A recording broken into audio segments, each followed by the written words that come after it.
نظامی قماندان دا خبریال نه ده که ما موضوع به هر یا پوښتنه مبین صاحب یقیني باندې تاسو په دې کې نظر څه ده د مې لومړی کوم نیټه کوم 13 ولنو تاسو په دې نظر څه نظر ده دې باره کې د مې لومړی نیټه 13 ول خو د امریکان وزي زتینو خو بل مې براشي بل مې براشي یو مې خو نه ده کنه هو امریکان وزي تختی د موږ مشرانو خو د برید هغه فکر کنه کړو ادا کړو او هغه د برید کوي کنه ته چیرته خو یو څو برید تم پیو کنه و قربان دي سما زه خو په اردو باندې برید کوم په حال خو هغه نسته خو دوی مشران امر وکړي بس سعید پام دوی کو پاغویم کو یو خبره ده چې چای سگ زرد به در شغاله سفر فارسی کې مدد چوچان आवाज نه دوی لوګار پرا نه ده او دا درګار د لاغنه باګرام نه د درګار د فوجان د تیاری دی بي 52 مخکې به بمبار کوز بمونه برته وړي لګیا دي زی خبره ختمه او میا شل ورځې به نور متصابر وکړو وا دی ورته سیده کنه هغه ویډیو جنرال څنګه ویډیو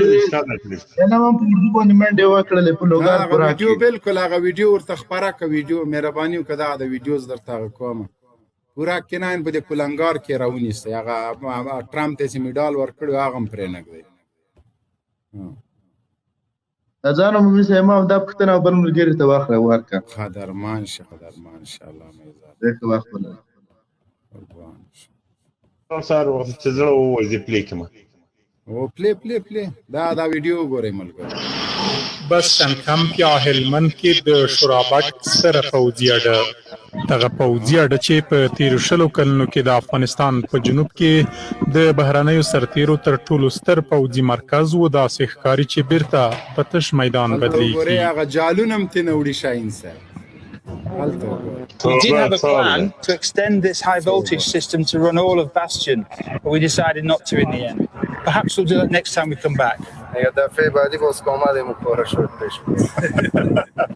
ما میگم تو نگاهش میکنم که دفعه دیگه برید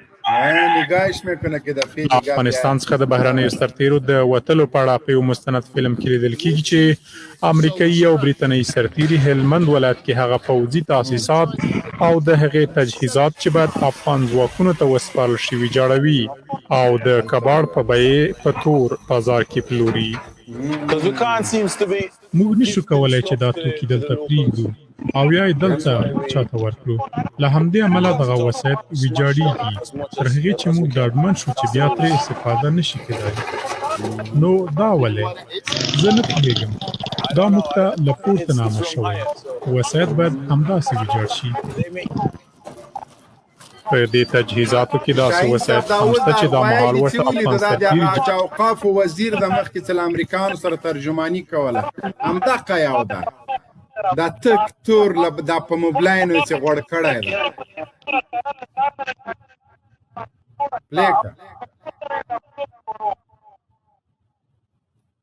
چا میکروفون خلاصه وروره میکروفون مخلصه کر غږ بان که میکروفون ویډیو چالان ده که شاید دغه امریکایي مې خو دغه وسایط تخریبیږي او ځینې بهرني سرتیري له ځان سره وړي No, the radar's going. نه رادارا رو میبرن چیزای مهم کلش میبرن وقتی که یه طیاره میاد آینده میشینه او باز از کجا رادار تخریبش کنه دیوارای کانکریتی وزن زیاد سگنه مو رو انتقال میدونه ملي شورا غړي وایي سره له دې چې امریکا او ناټو وایي له افغان ځواکونو سره هر راز مرستو ته ژمن دي خو د دې وسایطو په تخریب سره په عمل کې ښکاري چې هغوی نه غواړي افغان پوځ په دغه راز وسایطو سمبال شي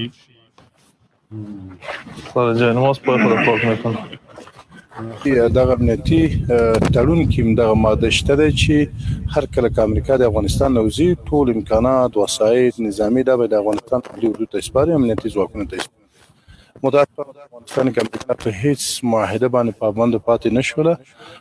ټول معاهدات چې دولت سره د افغانستان ولس سره د پارلمان سره کړي وو هغه ټول د خپل لاندې کړه. ایما هله دا ده چې امریکا د اشتباه نور نه تکراري. دغه ارسه موږ تفریح هویت دي سره په ډیر امکانات او ډیر تجهیزات زمونږ اردو او زمونږ پولیس او زمونږ نورم غټ سوای وای لکه غوایي باندې د اقبال شوی او د روان جنگونو لپاره د مخالفینو او د طالبانو او د نورو ډلو تبع خبرخواوت کړي. نو دا بار بار موږ ویل چې امریکایان چې دي د دلته نه پریدي او یو څه تخریبي دا په دا سال کې چې ویل کېږي له افغانستان څخه د بهرنیو ځواکونو د وتلو پر لار کې متحده ایالات په ازبکستان او پاکستان کې د ډرون په شمول د نورو الوتکو او نظامی تجهیزاتو د ځای پر ځای کول لپاره کوچنۍ اډې فعالوي او ممکن ځینې وسایط له همدې ځایه ور انتقال کړي. دلته ستوره وکړه چې هلته به یو کې خطه که شاین سره ښه دغه وطن والت واخوار کا وطن یا بړستن. السلام علیکم مبین صاحب ته او شاهین صاحب ته د لیب ګټونکو او کتونکو ته وعلیکم السلام. مبین صاحب ما ستاسو یو پوښتنه کې ځواب راکړه سره ان شاء الله مهرباني وکړئ موضوع په ارتباط پوښتنه. ما ویل د خیر سره اسلامي نظام خو 100% په افغانستان کې راځي. د خیر سره دغه خبريالان چې اوس دغه د کفري ادارې خبريالان دي چې اوس تاسو پروپاګاندا کوي آیا دا بیا په هغه وخت کې هم په دغه نظام کې خبريالي کولای شي کې به نشي کولای؟ او دوی به د ګردی میزو ته په زور راولو بیا به سوالونه او جوابونه کوو لاستړلې به راول چې راسه وسوایا پیغام سه ان شاء الله لیوب کې به زوړندې جواب به ورکړي. پوه دوی څه مجازات پسې مبین صاحب مجازات پسې کبه د غسی برته په دغه خبريالي کې هم دوی پاتې وي خبريالي تر ازل خیر خدای دغه واخ راولي چې اور امارات راسي. پوه دا ورستۍ خبرې دي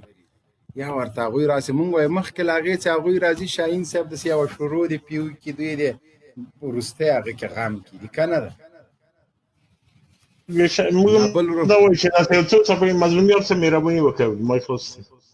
مایکم خلاص کې مظلومیت خالد زمرین آباد خالد سمیره بنی وکیل خالد زمره. السلام علیکم ورحمت الله وبرکاته. وعلیکم السلام جنرال